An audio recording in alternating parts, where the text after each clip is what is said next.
आगे बताया है, कल तक भूल हुई आज न होवे। गुरु के वचन धोए धोए पी, मतलब सोच समझ के उत्तर प्रश्न करके एक एक बात उठाओ, शंकाओं का समाधान करना है। हर एक को अपनी भूल पता होती है, पहले से पता नहीं होती तो बाद में पता चलती है। जब जागे तब सवेरा। आपको जब अपनी भूल समझ में आ जाए कि ये मेरी भूल है, ये मैं गलत कर रहा हूँ, ये मैं गलत सोच रहा हूँ, तो जब समझ में आया कि मैं गलत कर रहा हूँ या गलत सोच रहा हूँ, तो तभी से ही अपने मन को तुरंत चेंज करो, तभी से मोड़ो कि कल तक भी हमसे गलतियाँ हुई, आज नया दिन, नया सवेरा, नया निश्चय आप करो, दृढ़ संकल्प नए सिरे से लो कि अभी तक गलतियाँ हुई, लेकिन आज के बाद अब मेरे से कभी मिस्टेक नहीं होगी, अब मैं कोई गलती नहीं करूँगा। जब आप ये पक्का अंदर में दृढ़ निश्चय करोगे, फिर आप देखोगे कि आपसे वास्तव में गलती नहीं होती है, क्योंकि आपको अपनी भूल पता है। और जब मन दोबारा वो भूल करने चले तो भी आपको पता है कि यही कार्य करके, यही विचार रख के मैंने दुख पाया, मुझे परेशानी हुई, अब फिर मेरा मन क्यों भटकता है? क्यों भटकते हैं यहाँ वहाँ? मन हमारा इधर उधर क्यों जाता है? अभी भी मन को कुछ माया से कुछ चाहिए। अपने को जीव मान के बैठे हो और हमें माया से कुछ चाहिए, इसीलिए हमारा मन संसार में भटकता है, या किसी भी नाम रूप में, किसी व्यक्ति में, किन्हीं सुखों में, किन्हीं पदार्थों में हमारा मन कहीं ना कहीं अटकता है, क्योंकि उसको हम सत्य समझते हैं और ये हमारी एक मिथ्या भावना है कि वहाँ से हमको सुख मिलेगा। रेत ही रेत है, जल कहाँ से मिले? रेत समझ में नहीं आती, जल समझ में आता है। इसीलिए अपनी प्यास बुझाने के लिए माया में, माया के पदार्थों में, माया के सुखों में मन भटकता है। ज्ञान से आपको समझ में आता है कि वहाँ सुख है ही नहीं, सुख तो भगवान के नाम में है। एक तरफ जग, एक तरफ हरि, मुझसे चुना न जाए, बाहाँ पकड़ कोई मुझ अंधे को प्रभु की ओर झुकाए। मन अंधा है, मन अंधे ने जन्म गंवाया, ये जन्म भी अभी तक का गंवा दिया, और अगर अभी भी इसके आँख का ऑपरेशन नहीं होगा, दिव्य दृष्टि नहीं मिलेगी, तो ये वाला जन्म भी मन अंधा गंवा देगा। जन्मों जन्मों से भटकते आए हैं, आगे भी भटकते रहेंगे।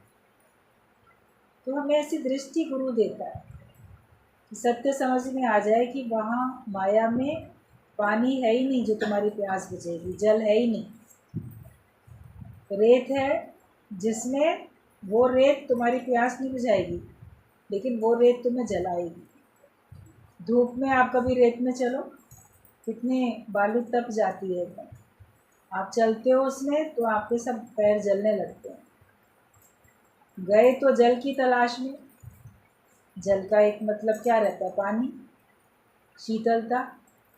तो माया में मनुष्य जाता तो है शीतलता की तलाश में, जल नहीं मिलता लेकिन वो जल जाता है, उसको वहाँ से आग मिलती है जो कि उसको जलाने का काम करती है। किसी को ना तृप्ति मिली है ना मिलेगी। एक झूठा अपने मन को आश्वासन मनुष्य देता है, संसार में बहुत सुख है, वास्तव में भगवान के नाम में ही सुख है, ज्ञान में ही सुख है और कहीं भी सुख नहीं है। तो भूल आपसे होती रहती है, कुछ सुख पाने के लिए मनुष्य माया में भटकता है, लेकिन सुख स्वरूप मैं खुद हूँ, मेरे अंदर ही है सब कुछ, मैं हूँ आनंद का ही स्वरूप। अपना रूप पहचानो, अपने सच्चे स्वरूप को जानो कि मैं स्वयं ही सब कुछ हूँ, तो फिर आपका मन कभी भी कहीं जाएगा नहीं। और कल तक जो भूल हुई आज से ना हो, इसके लिए दृढ़ निश्चय करो। आपको सच्चाई समझ में नहीं भी आ रही है, लेकिन फिर भी ये सोचो कि क्योंकि गुरु ने कहा है इसलिए मेरा मन वहाँ मुझे नहीं लेके जाएगा और मैं जाऊँगा नहीं। मन को हम साथ देते हैं, मन को हमें साथ नहीं देना।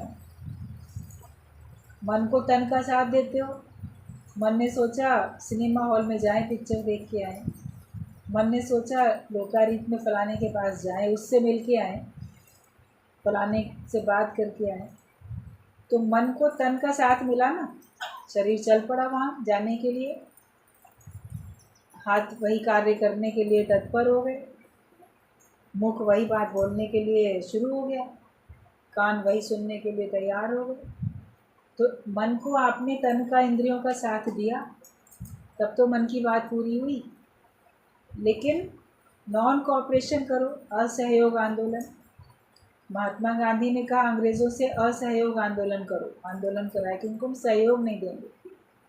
ज्ञान में आने के बाद भी आप अपने मन को, इंद्रियों का, तन का सहयोग नहीं दोगे और मन को अपना भी सहयोग नहीं दोगे। जैसे भी गुरु जी की बात चल रही थी कि तुम्हारा मन तुमको पता नहीं कहाँ कहाँ नाचना चाहता है। मन की मिस्टेक भले आप बताते हो, गुरु को अकेले में बताते हो, अकेले में बताया, गुरु उसके ऊपर आपको युक्ति देता है।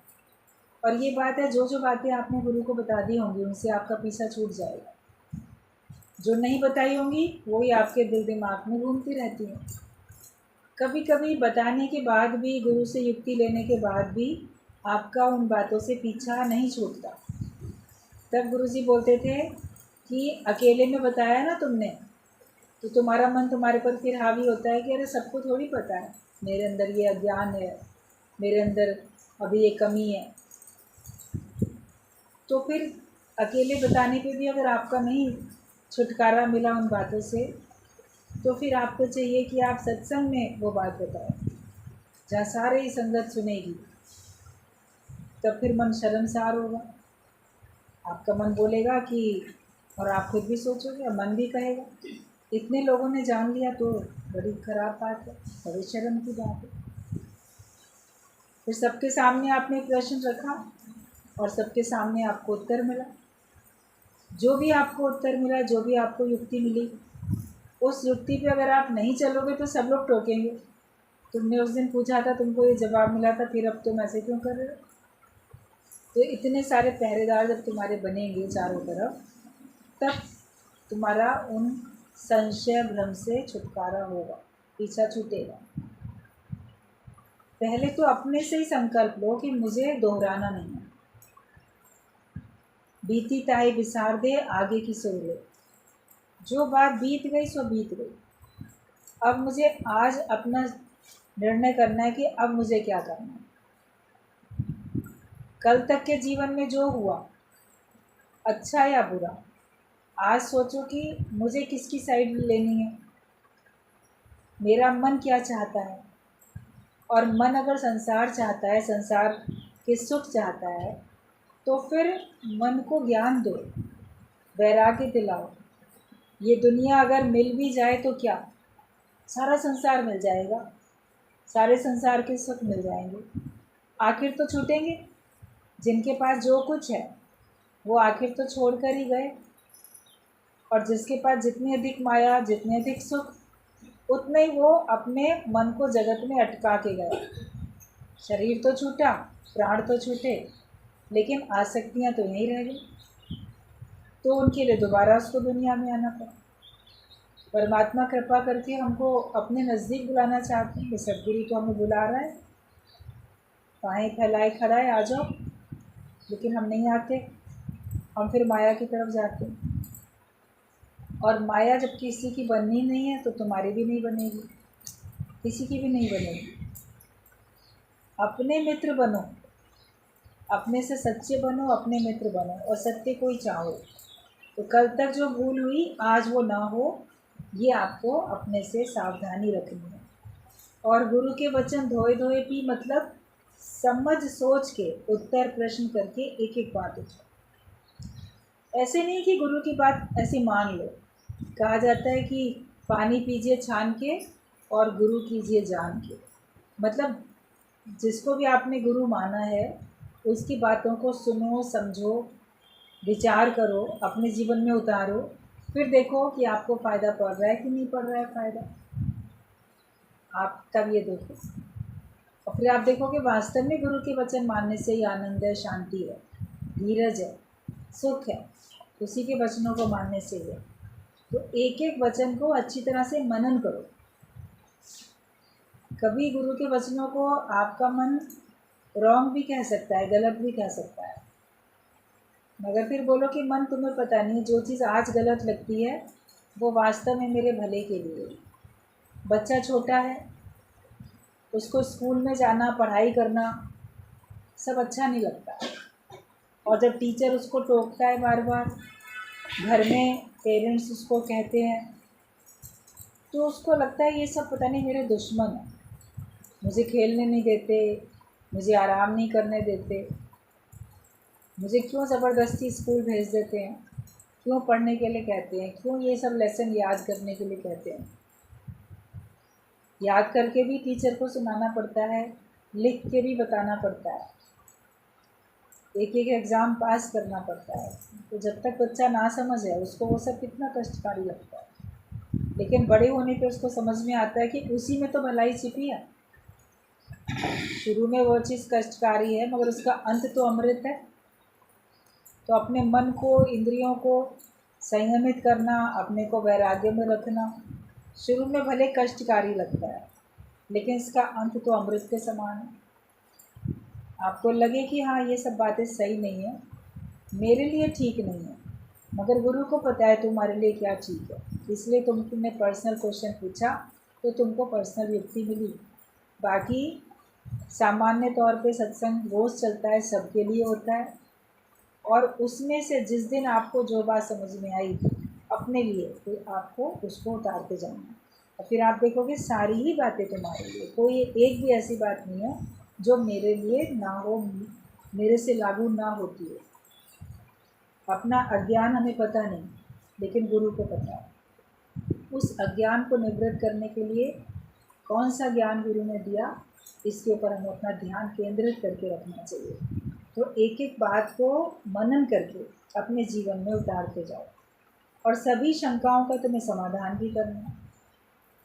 कभी मन बोलेगा गुरु ना हमसे सब मैं मेरा छुड़ा देगा, घर की आसक्ति छोड़ने के लिए बोलते हैं तो लगता है कि घर छोड़ना बोलते हैं, या कुछ समय के लिए लोकारित में जाने के लिए मना करते हैं, या मोह ममता में अटकने के लिए अगर मना करते हैं, तो मन बोलता है ये तो हमें हमारे संबंधियों से छुड़ा लेंगे। आखिरकार काम तो संबंधी आते हैं, दुख सुख में, बीमारी में, समस्याओं में, परेशानी में घर के लोग ही तो काम में आते हैं। कोई गुरु आके थोड़ी हमारी सेवा करेगा, वो हमको थोड़ी अस्पताल लेके जाएगा, वो थोड़ी हमारे लिए पूरा खाना पीना सब हमारे लिए बना के हमारी सेवा में थोड़ी लगेगा। ना गुरु, ना गुरु के भक्त, शिष्य भी नहीं आएंगे। तब मन बोलता है कि काम तो संबंधी आते हैं और गुरु इनसे क्यों छुड़ाता है। तो ये अच्छी तरह से हमको मनन करना है कि वो कहता है तो क्यों, हमारे मोह के तार को तोड़ने के लिए। तो ऐसी करी गुरुदेव दया, मेरा मोह का बंधन तोड़ दिया। बंधन था तो बंधन टूट जाए, उसके बाद निर्बंधन होके भले आप बैठो, निरासक्त होके भले आप बैठो, लेकिन कुछ समय के लिए लगता है कि शायद ये घर वालों से हमको अलग कर रहे हैं, सबसे तोड़ देते हैं, अपने से जोड़ते हैं और सबसे तोड़ते हैं, सारे संसार से तोड़ते हैं। तो ये चीज़ हमें जो विचार आता है ये गलत है। बाद में आपको समझ में आएगा कि वास्तविकता क्या है। तो सब शंकाओं का समाधान करो, जो भी आपके अंदर में शंकाएं आए वो समाधान करो। बीमारी में या समस्याओं में अगर परिवार के लोग आपका साथ दे रहे हैं तो आपने भी तो उनका साथ दिया ना, बीमारी में या समस्याओं में। वो तो कर्म प्राणी है, आपका लेन देन है, आप उनके लिए करते हो, वो आपके लिए करते हैं। आप अपना सारा जीवन अभी तक किसके लिए दे रहे थे? मैं मेरे के लिए तो देते थे, तन मन धन सब उन्हीं के लिए तो खर्च करते थे, आगे भी उनके लिए ही करोगे। और गुरु अगर तुम्हें छुड़ाएगा तो उसने कोई अलग आश्रम तो बनाया नहीं जो तुम्हें रख दे। तो गुरु तुम्हें छुड़ा के कहाँ रखेगा? रखेगा तो तुम्हारे ही घर में ना। तुमको पहले अपने घर में तुम गुलाम बन के रहते थे, तुम्हारी जो हालत थी गुलामों वाली थी, एक एक के हुक्म में चलो। लेकिन अब तुम्हारी जो स्थिति है वो शहंशाह वाली हो जाती है। अब तुम्हारे पर कोई अपना अधिकार नहीं रख सकता, रहोगे अपने घर में ही, लेकिन अब तुमको कोई गुलाम नहीं बना के रख सकता। गुरु हमको बाहर की गुलामी से भी छुटकारा दिलाता है और अंदर की मन की गुलामी से भी छुटकारा दिलाता है। तो गुरु तुम्हें छुड़ा के रखेगा कहाँ? मन बोलता है तो हमसे संसार छुड़ा लेंगे, घर छुड़ा देंगे, तो और छुड़ा के रखेगा कहाँ? तुम्हारा घर भी तो गुरु का ही घर है। तुम्ही ने कहा ना सब कुछ आपका है, कह तो दिया भगवान की मूर्ति के आगे, शायद गुरु के आगे भी कभी मन बोल देगा या मन ही मन बोल देगा सब कुछ तन मन धन सब है तेरा, प्रभु क्या लागे मेरा। तो जो तुम्हारा घर है वो भी तो गुरु का ही घर है। जो तुम्हारे परिवार के लोग हैं वो भी तो गुरु के ही हैं ना। अगर वो तुम्हारी सेवा करते हैं तो क्यों बोलते हो कि मेरे परिवार के लोग मेरी सेवा करते हैं? तो नहीं सोचते वो भी गुरु के ही परिवार के हैं, गुरु के परिवार के मेरी सेवा करते हैं। तुम मैं और मेरे से छूटे नहीं ना अभी, तभी तो इस प्रकार के संशय भ्रम आते हैं। इनसे छुटकारा पाओ और ये सोचो कि आखिरकार गुरु तुम्हें छुड़ा के रखेगा कहाँ? रखेगा तो तुमको तुम्हारे ही घर में। गुरु मन से छुड़ाता है, बुद्धि से छुड़ाता है। जो तुम्हारा मन अटका हुआ है ना जगत में, इस मन से तुम्हारा पीछा छुड़ाता है, मन के बंधन से तुमको आज़ाद करता है। और बुद्धि से भी छुड़ाता है। बुद्धि भी तुम्हारी तुमको जकड़ के रखती है। बुद्धि बहुत तर्क करती है, बहुत प्रमाण मांगती है। किसी किसी की बुद्धि बहुत चलती रहती है। समाज वालों की भी, परिवार, तुम्हारे परिवार वालों की बुद्धि बहुत चलेगी, तुमको भी वैसी उल्टी बुद्धि देंगे। अरे सत्संग में ज़्यादा नहीं आओ, उनका कहना ज़्यादा नहीं मानो, उनकी आज्ञा में नहीं चलो, वो तुम्हारा सब लूट लेंगे, सारी तुम्हारी धन संपत्ति लूट लेंगे।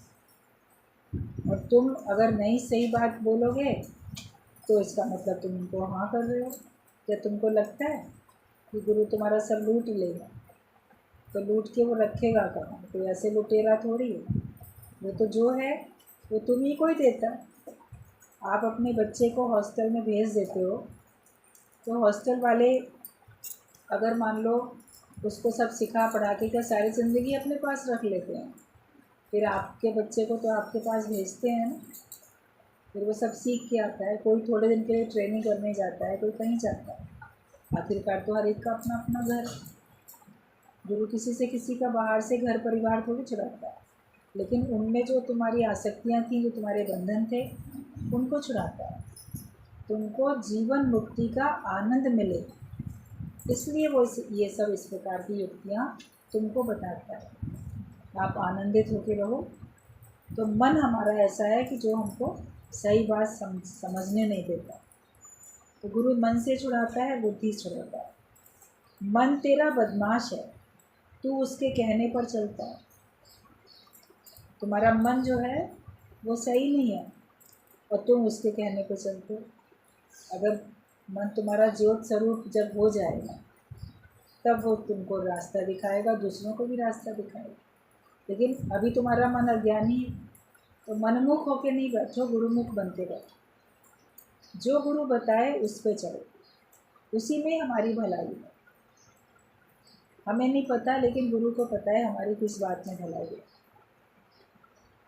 ये दीवार है, बादल है, जो सूर्य को प्रकट नहीं होने देता। जो मन है तुम्हारा, भगवान के और तुम्हारे बीच में दीवार है। अगर किसी दो के बीच में एक बड़ी दीवार हो तो आप देख नहीं सकते ना उधर क्या है, न सुन सकते हो, न देख सकते हो, न उससे भेंट कर सकते हो। तो भगवान के और तुम्हारे बीच में मन बहुत बड़ी मोटी दीवार है। फिर वो ज्ञान सुनते सुनते थोड़ी दीवार हल्की होती है, फिर बादलों की तरह हो जाती है। मगर बादल भी तो दीवार है। फिर सूर्य के और तुम्हारे बीच में बादल आते हैं तो सूर्य दिखता थोड़ी है। लगता है कि हाँ दिन निकला हुआ है, थोड़ी थोड़ी रोशनी है, मगर ना धूप दिखाई देती है, ना सूर्य दिखाई देता है, ना धूप की गर्मी तुम्हारे तक पहुंचती है। तो बादल भी अगर हैं तो भी तो आपको प्रत्यक्ष सूर्य का दर्शन नहीं होता। कोहरा है तो भी आपको ऐसे नहीं दिखता ना दूर का। जब कोई बड़ा कोहरा होता है तो भी आप देखो आसमान में ऐसे धुंधल का सा रहता है, आपको क्लियर नहीं दिखता है। लेकिन जब बिल्कुल क्लियर स्काई होती है तब आपको सूर्य भी अच्छी तरह से दिखाई देता है। तो ये मन है, बुद्धि है, जो कि दीवार की तरह, बादलों की तरह परमात्मा के और हमारे बीच में है। इसको ही हटाना, जब ये हटती चली जाती है, ये दीवार और ये बादल दूर होते हैं, तब प्रत्यक्ष आत्मा का साक्षात्कार होता है, आत्म साक्षात्कार होता है। तुम कह सकते हो कि मुझे आत्म साक्षात्कार हो चुका है, क्योंकि प्रत्येक में मैंने साक्षात आत्मा का दर्शन कर लिया। गुरु हमारे जीवन में आता ही है परमात्मा का दर्शन कराने के लिए। वो किसी और प्रकार के दर्शन नहीं कराता, किसी और प्रकार का प्रदर्शन भी नहीं करता। सारी दुनिया दिखावा करती है, सब दिखावे में लगे हुए हैं। मेरे पास इतना घर है, इतना महल है, इतना सामान है, मेरे पास ये है वो है, सब बताएंगे। अपने गहनों का प्रदर्शन करते हो, कपड़ों का करते हो, अभी तो अपने शरीर का बड़ा प्रदर्शन करते हैं सब लोग। किस किस तरीके से मैंने योगा करके, एक्सरसाइज करके सब मैंने अपना शरीर इतना सुंदर बनाया। तो सुंदर है तो मैं उसे दिखाऊं, तो प्रदर्शन में लगे हैं ना। मॉडलिंग करना चाहेंगे, मॉडल्स को देखेंगे, हीरो हीरोइन को देखेंगे, वो तो उनका बिजनेस है, उनको प्रदर्शन करने का पैसा मिलता है। तुम लोग जो आम जनता के लोग हो, तुमको प्रदर्शन करने के पैसे मिलते हैं क्या?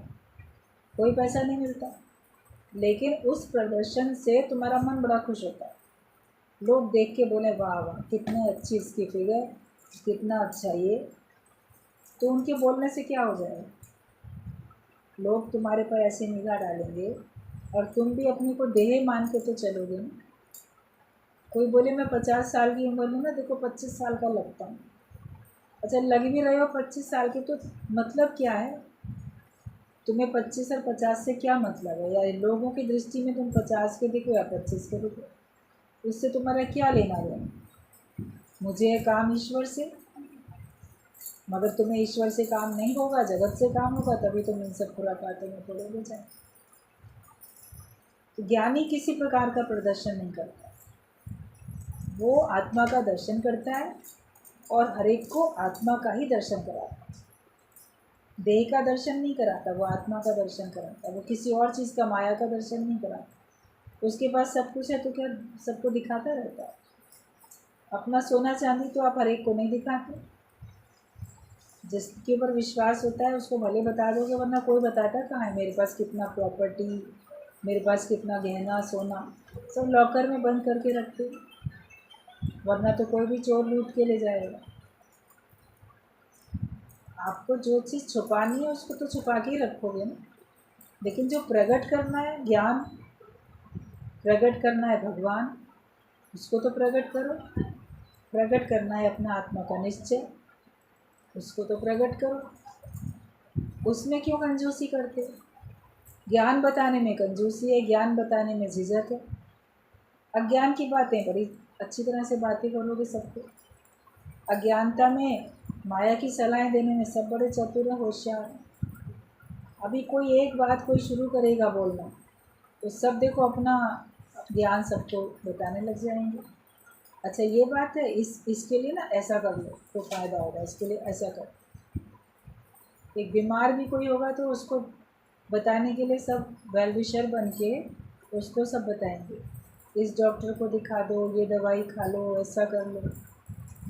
शुभ चिंतक होते हैं ना बहुत, वो ये सब तो बहुत बताते हैं। तो वास्तव में तुम शुभ चिंतक बनो ना, उसका शुभ किस बात में है, इस बात की तो चिंता करो ना। दूसरे का हित किस में है, शुभ किस में है?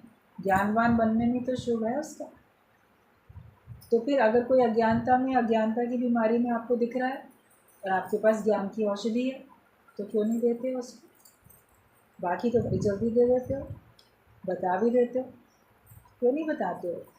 कौन सा हॉस्पिटल है सत्संग का, कौन सा डॉक्टर है गुरु, कौन सी ज्ञान की औषधि है, सब उसको बताओ। उसमें नहीं, पता नहीं लोग क्या कहेंगे, ये अपना ज्ञान बड़ा दिखावा कर रहा है ज्ञान का। तो उसमें नहीं सोचते हो कि बड़ा अपने को डॉक्टर बन के हमको मेडिसिन की सारी जानकारी दे रहा है, बता रहा है। उसमें चुप रहो, क्या पता आप कुछ दो किसी को, उसका उल्टा रिएक्शन हो जाए तो। ज्ञान का उल्टा फल नहीं निकलता, मगर आप किसी और की दवाई किसी और को दे दोगे, हो सकता है वो उसको सूट ना करे। उससे उसका रोग बढ़ जाए, फिर दोष तुम्हारे ऊपर ही आएगा। वहाँ तो आप चाहे बंद रखो, अपना मुख कम बोलो, लेकिन ज्ञान तो आपको बताना है, ये तो आपको बहुत प्रकट करना है। तो ये ज्ञान को, तुम्हारे अंदर के भी ज्ञान को, ये मन और बुद्धि प्रकट नहीं होने देते। जब मन और बुद्धि तुम्हारी भगवान को अर्पण हो जाती है, गुरु को अर्पण होती है, तब आपके अंदर का ज्ञान प्रकट होता है। जब शंकाएं निवृत्त हो जाएं, तभी शांति मिलेगी। ख्याल दे के फिर गुरु के विचार पर चलो। जब शंकाएं निवृत्त होंगी तभी शांति मिलेगी। आपके अंदर शंकाएं भरी पड़ी हैं तो ज्ञान अंदर नहीं जाएगा। जो सच को पाना चाहे तो बर्तन खाली लाए, अपने मन को, बुद्धि को खाली करके आओगे, तब तो उसमें ज्ञान जाएगा। पात्र में पहले ही कुछ भरा पड़ा, फिर ज्ञान कैसे अंदर जाएगा? आपके अंदर शंकाएं पहले ही हैं, अज्ञान पहले ही भरा पड़ा है, और शंकाएं बहुत हैं। उनका समाधान करो। जो प्रश्न है उनको पूछो, जो बात समझ में नहीं आती है उसको पूछो, तब आपके अंदर ज्ञान पक्का होगा, और तभी तुमको शांति मिलेगी। जब आपके सारे संशय भ्रम दूर हो जाते हैं, तब मन कितना शांत हो जाता है कि अब मेरे को बात अब ना समझ में आ गई, अब मुझे सही बात समझ में आ गई। फिर आपका मन कितना शांत है, मन में कितना आराम मिलता है, कितना आनंद आता है। अपने ख्याल देके, जो तुम्हारे अंदर ख्याल चल रहे हैं, वो ख्याल गुरु को सौंपते जाओ। अपने ख्याल देके फिर गुरु के विचार पर चलो। जो तुम्हारे अंदर चल रहा था वो तुमने बता दिया, फिर जो गुरु ने तुमको बताया वो चलना चाहिए ना तुम्हारे अंदर। जो उसने हमको बात बताई, जो उसने हमको ज्ञान दिया, वो हमारे अंदर मनन, वही हमारे अंदर चिंतन, उसी का चलते रहना चाहिए। तो ख्याल देके फिर गुरु के विचार पर चलो, और निर्णय करके उठो। जब सत्संग में आके बैठे हो, सत्संग का समय पूरा हो जाता है, क्योंकि 24 घंटे तो आपके अंदर चलेगा, बाहर से 24 घंटे सत्संग चलेगा नहीं। जब आप उठते हो यहाँ से अपने स्थान पे जाने के लिए, तो एक निर्णय करके उठो, निश्चय करके उठो। जैसे किसी दुकान में आप गए, वहाँ से वापस आते हो तो कोई सौदा खरीद के आओ, तब तो आपका वहाँ जाना और समय लगाना सही था। बहुत देखा, बहुत सामान देखा, पसंद कुछ नहीं आया, आप बिना सौदा लिए दुकान से वापस आते हो, तो आपका टाइम वेस्ट हुआ, और आपके मन में भी खिन्नता है कि अब किसी और दुकान पे भटकना पड़ेगा, जाना पड़ेगा। लेकिन आप सौदा लेके आते हो तो आप निश्चिंत होकर सीधे अपने घर चले जाते, फिर इधर उधर भटकना नहीं पड़ता। सत्संग में आके हर दिन कोई ना कोई निर्णय लेके उठो, कोई निश्चय करके उठो कि हाँ, आज से मैं ये कार्य करूँगा, या आज से मैं ये कार्य नहीं करूँगा। जो भी आपको निश्चय करना है वो निर्णय करके उठो। मन तो दिया पर गुरु का आत्मभाव नहीं लिया तो शक्ति नहीं आई। तुम्हारे मन में जो कुछ चल रहा था वो तुमने गुरु को बता दिया, चाहे सत्संग में बताया, चाहे अकेले में बताया, तो कि मैंने अपना मन दे दिया। मन बेचे सतगुरु के पास, तिस सेवक के कारज वास। मन तो आपने बेच दिया, मन तो आपने दे दिया, लेकिन गुरु ने जो दिया ज्ञान वो लिया नहीं। जो गुरु ने आत्मभाव हमको दिया, जीव भाव लेके आत्मभाव दिया, वो तुमने लिया ही नहीं, उसको पक्का किया ही नहीं, तो तुमको शांति कैसे आएगी? आप पेमेंट दे दो और सामान न लेके आओ तो फिर आपको कैसा महसूस होगा कि हमने दे भी दिया, हमें मिला कुछ नहीं, हम तो ठगे गए, या हम तो पैकेट वहीं भूल आए, अब पता नहीं हमें मिलेगा कि नहीं मिलेगा। तो मन के विचार दो गुरु को, अपना संशय भ्रम सामने रखो, और फिर गुरु का ज्ञान अपने साथ लेके जाओ। वो यहीं छोड़ के नहीं चले जाओ, वो अपने साथ लेके जाओ। तो अगर मन दिया पर गुरु का आत्मभाव नहीं लिया तो शक्ति नहीं आएगी। मन के खिलाफ ही गुरु बोलेगा। तुम सोचते हो गुरु तुम्हारे मन की हाँ में हाँ मिला दे, तुम्हारा मन ऐसा चाह रहा है, बड़ा गुरु से कहोगे हमारा मन ऐसा चाहता है, ऐसे ही हो जाए, तो फिर गुरु तो उसके खिलाफ बात करेगा। आपको लगेगा ये खिलाफ क्यों करता है, जो मेरा मन चाहता है उसको हाँ क्यों नहीं कर देता। तो गुरु तुम्हारे मन के खिलाफ चलेगा, कभी नहीं सोचना तुम्हारे मन के हिसाब से चलेगा, क्योंकि वो मन को तुम्हारा नौकर बनाना चाहता है। अभी तुम मन के नौकर बने हो, तुम मन के इशारे पे चलते हो, तुम्हारे ऊपर तुम्हारा मन राज्य करता है।